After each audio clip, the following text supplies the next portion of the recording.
آپ کا، ان کے رفقا کا، جنہوں نے نہایت خلوص و محبت سے دین کی دعوت کو آگے بڑھانے کے لیے آج یہ کوشش کی ہے، اللہ تعالیٰ انہیں جزائے خیر عطا فرمائے۔ دوسری بات، دیکھیے تقریر کرنا اور بات ہے، آپ سے دل کی بات کرنا اور بات ہے۔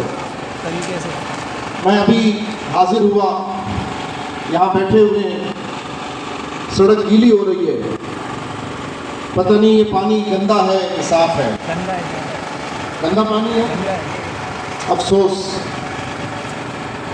آج یہاں کے رہنے والے تحریک لبیک کے علاوہ جتنے جھنڈے لگے ہوئے ہیں سب نے راج کیا یہاں پر، سب نے حکومتیں کی یہاں پر، سب کا اختیار یہاں پر رہا، لیکن آج افسوس کہ ہمیں گفتگو کرنے کے لیے بھی زمین گندی میسر ہے، صاف اور پاک زمین میسر نہیں ہے۔ بہت افسوس ہو رہا ہے مجھے۔ کیا آپ بحیثیت مسلمان آقا و مولا صلی اللہ علیہ وسلم کا وہ فرمان یاد نہیں رکھتے کہ میرے آقا علیہ السلام نے فرمایا، اللہ تعالیٰ نے دیگر انبیاء سے مجھے جو چند چیزیں مختلف عطا فرمائی ہیں اور جو فضیلت عطا فرمائی ہے، ان میں ایک یہ بھی ہے کہ پوری روئے زمین کو اللہ نے میرے لیے مسجد بنا دیا ہے۔ جہاں پہ کھڑے ہوں گے وہیں پر اللہ کی بارگاہ میں سجدہ کر سکتے ہیں، لیکن سجدہ کرنے کے لیے شرط کیا ہے؟ جہاں کھڑے ہوں وہ جگہ بھی پاک ہو اور جس پر سر لگے وہ جگہ بھی پاک ہو۔ اب آپ بتائیے، نماز کا وقت ہو گیا، اس بازار سے گزرنے والوں کے لیے مساجد تو بنی ہوئی ہیں، لیکن ہو سکتا ہے موقع نہ ہو اور دل چاہے کہ نماز ادا کی جائے، لیکن آپ سوچئے کہ اس گلی میں، اس سڑک پر کیا اللہ کا ذکر کیا جا سکتا ہے؟ کیا عبادت کی جا سکتی ہے؟ کیا نماز پڑھی جا سکتی ہے؟ افسوس کہ ایک بنیادی ضرورت کو آج ہماری قوم نے کس طرح سے نظر انداز کر دیا، اور میں قوم سے بھی افسوسناک یہ صورتحال پر سوال کرتا ہوں کہ آپ نے احتجاج کرنا چھوڑ دیا، آپ نے اپنا حق مانگنا چھوڑ دیا، آپ نے لوگوں پہ تکیہ کر لیا، آپ نے جیسے حالات ہیں برداشت کرنا سیکھ لیا۔ آپ کے گھروں میں بدبو آ رہی ہے، آپ کے چلنے میں بدبو ہے، آپ کی دکانوں کے اندر گندگی آ رہی ہے، لیکن آپ بھی بے پرواہ ہو گئے، یعنی گویا احساس ہی قوم کے دلوں سے نکال دیا۔ ہم جو صفائی اور طہارت والی قوم تھی، ہمارا تو تر امتیاز کہ نماز بھی بغیر وضو کے نہیں ہو سکتی، انسان کا بدن پاک بغیر طہارت کے نہیں ہو سکتا۔ ارے ہم نے تو اللہ کی مخلوق میں دیکھا کہ کتا بھی اگر بیٹھتا ہے تو زمین کو صاف کر کے بیٹھتا ہے۔ اللہ اکبر! آج ہم کیسی قوم ہیں کہ ہماری زمین بھی غلاظتوں سے اٹی ہوئی ہے، ہمارا اطراف بھی غلاظتوں سے اٹا ہوا ہے، اور آج ہم اسی موقع پر، اسی جگہ پر اپنی بات کرنے کے لیے مجبور ہیں۔ میں یہ سمجھتا ہوں ذاتی طور پر، یہ تقریر نہیں ہے، یہ لفاظی نہیں ہے، یہ آپ کی میرے دل کی بات ہے، یہ مسئلہ حل نہیں ہو سکتا جب یہ لوگ آئیں گے، یہ مسئلہ حل نہیں ہو سکتا۔ اس کی وجہ کیا ہے؟ آج میں آپ کے سامنے میں اس وجہ کے اوپر بات کرتا ہوں۔ مولانا روم رحمۃ اللہ تعالی علیہ، آپ کے پاس کچھ لوگ آئے اور کہنے لگے، حضور ہمارے گاؤں کا جو کنواں ہے اس پہ کتا چلا گیا ہے، آپ بتائیے ہم کیا کریں، کتا کیسے نکالیں یا کنویں کو کیسے پاک کریں؟ آپ نے فرمایا کتے کو باہر نکالو اور اس کے بعد 100 ڈول پانی کے کھینچ کے باہر پھینک دو، کنواں پاک ہو جائے گا۔ وہ لوگ چلے گئے، کچھ دیر کے بعد آئے، کہنے لگے حضور ہم نے 100 کے بجائے 300 ڈول پانی کے پھینک دیے، لیکن بال جو ہیں وہ اب بھی آ رہے ہیں، کتے کے بال ڈول میں اب بھی آ رہے ہیں۔ آپ نے فرمایا کتا نکالا کہ نہیں نکالا؟ انہوں نے کہا کتا تو نہیں نکالا۔ آپ نے فرمایا جب تک کتا نہیں نکالو گے 300 کیا 1000 ڈول بھی کھینچ کے باہر پھینک دو گے، کنواں پاک نہیں ہوگا۔ اس قوم کے مسائل کا حل یہ ہے یا اس کا مسئلہ یہ ہے کہ اس میں بدنیتی کا کچھ کتا ڈلا ہوا ہے. یہ جو بھی آ جائیں گے ان کی نیتیں اچھی نہیں ہیں. یہ آپ کا مسئلہ حل کرنے نہیں آتے. یہ اپنی دنیا کو چمکانے کے لیے آتے ہیں. یہ اپنا مال بنانے آتے ہیں. یہ اپنی تنظیمات کو فائدہ پہنچانے کے لیے آتے ہیں. اور پھر آج مجھ سے ایک ساتھی کہہ رہے تھے کہ ہماری تو پوری یو سی کے اندر ہم نے جتنے جھنڈے لگائے ان کی تو ایک گلی میں اتنے جھنڈے لگے ہوئے. تو میں نے ان سے کہا میرے دوستوں ہم نے نہ حکومت کا مال ہڑپ کیا ہوا ہے, نہ کرپشن کا پیسہ ہمارے پاس ہے, نہ ہم نے حکومتیں کی ہیں کہ غبن کیا ہو اربوں کے پیسے ہمارے گنے کا جوس پلانے والے کے اکاؤنٹ میں سے کروڑوں کے اکاؤنٹ نکل رہے ہو, ہمارے جو مالی کا کام کرنے والے ہیں ان کے گھروں کے پتھروں میں سے پیسے نکل رہے ہو. ہم نے تو غبن کا کام کیا نہیں, ہم تو اس قوم سے تعلق رکھتے نہیں. الحمدللہ ہمیں تو ہمارے بزرگوں نے صبر و شکر سکھایا. ملے تو صبر, ملے تو شکر, نہ ملے تو صبر. ہماری کیفیات تو وہ ہے, لیکن اسی بے سر و سامانی کے عالم میں ہمارے بزرگ ہمیشہ راہ حق پر کھڑے رہے اور دیانت و صداقت کا پیغام دیتے رہے. اور الحمدللہ اللہ نے اس سادگی میں بھی برکت ایسی عطا فرمائی کہ اثرات آج تک قوم محسوس کر رہی ہے. الحمدللہ میں جن بزرگوں کا نام لیوا ہوں بڑے مان سے سر بلند کر کے کہتا ہوں میں علامہ شاہ تراب اللہ قادری کا نمائندہ ہوں, میں علامہ خادم حسین رضوی کا نمائندہ ہوں. الحمدللہ ہمارے بڑے جب تک جیے شان سے جیے, ارے ان کے جنازے بھی اٹھے تو اللہ نے بڑی شان سے اٹھائے. ہم تو ان کے ماننے والے ہیں.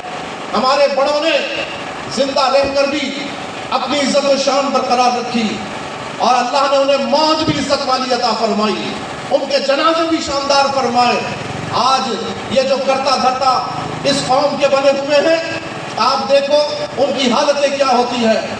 جیتے بھی ہیں تو چور ڈاکوؤں کی طرح اور مرتے بھی ہیں تو ڈاکوؤں کی طرح, نہ جانے کیا حال ہو جاتا ہے. اللہ تبارک و تعالیٰ اس قوم کو ہدایت عطا فرمائے. واللہ اس قوم کے کرتا دھرتاؤں کی نیت اگر درست ہو گئی یہ ملک انشاءاللہ سرسبز و شاداب ہو جائے گا. یہ ملک انشاءاللہ سنور جائے گا. اور ہم آپ سے یہی کہتے ہیں چاہے کوئی بھی ہو ہمیں اس سے غرض نہیں ہے, لیکن ہم اتنا یقین دلاتے ہیں ہمارے بڑوں کا کردار آپ کے سامنے ہے, ان کی نیت اور ان کا کارنامہ بھی آپ کے سامنے ہے. انشاءاللہ ہم آپ سے وعدہ کرتے ہیں ہم ان کے کفن کو داغ لگنے نہیں دیں گے. انشاءاللہ ہم ان کے نام کو دھبا لگنے نہیں دیں گے, ہم ان کی عزت پر آنچ نہیں آنے دیں گے. اس لیے کہ ہمیں عزت پیاری ہے, ہمیں وقار پیارا ہے, ہمیں مال سے محبت نہیں ہے. الحمدللہ سرکار کے صدقے یہ مال تو بہت ہے, لیکن انشاءاللہ ہم عزت کے اوپر آنچ نہیں آنے دیں گے. ہم کوشش کریں گے انشاءاللہ تعالی. اگر اللہ نے ہمیں اقتدار دیا, اگر اللہ نے ہمیں اختیار دیا, اللہ نے ہمیں موقع دیا, اللہ چاہے گا یہ زمینیں گندگی سے پاک ہو جائیں گی. اللہ چاہے گا انشاءاللہ تعالی آپ کے مسئلے آپ کے دہلیز کے اوپر حل کرنے کی کوشش کی جائے گی. عزیزان محترم, بس ہم اس بات کا آپ سے تقاضا کرتے ہیں آپ ہم پر اعتبار کریں, آپ ہم پر اعتماد کریں. انشاءاللہ تعالی ہمیں امید ہے جب دین تخت پر آئے گا ہر مسئلہ حل ہو جائے گا. یہ ہماری تمنا بھی ہے, ہماری امید بھی ہے.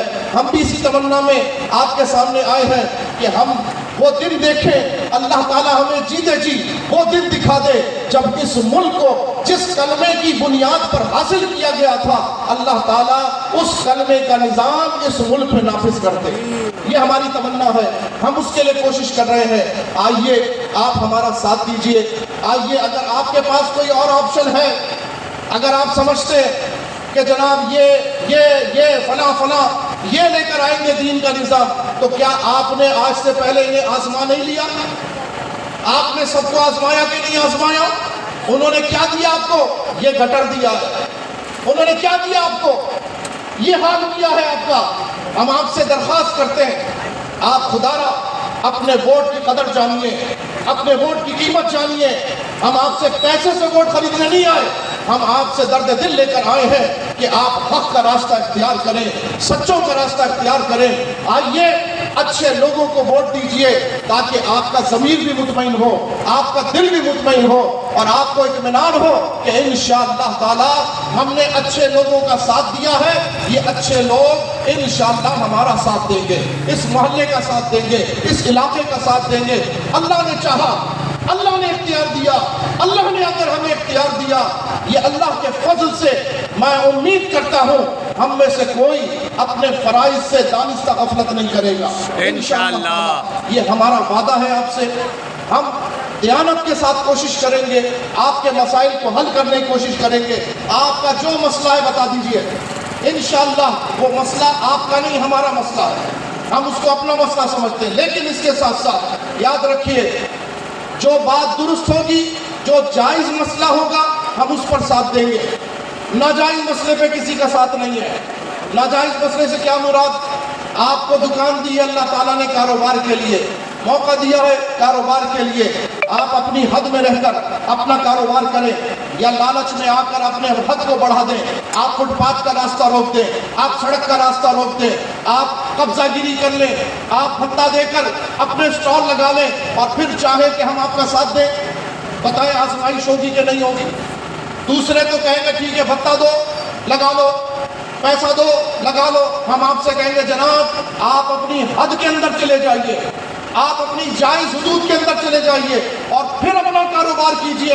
اس پر اگر کوئی آپ کے ساتھ ناجائز کرے تو ہم آپ کے ساتھ کھڑے ہوئے ہیں، ہم آپ کا ساتھ دیں گے، ہم حق کا ساتھ دیں گے انشاءاللہ تعالی، ہر جائز مسئلے میں آپ کے ساتھ کھڑے ہوں گے، ہر درست بات پر آپ کا ساتھ دیں گے انشاءاللہ تعالی، لیکن یہ سب آپ کے ووٹوں کے ساتھ ہوگا، یہ آپ کے تعاون کے ساتھ ہوگا۔ اب آپ بتائیے میری بات آپ کو جائز لگتی ہے کہ نہیں لگتی؟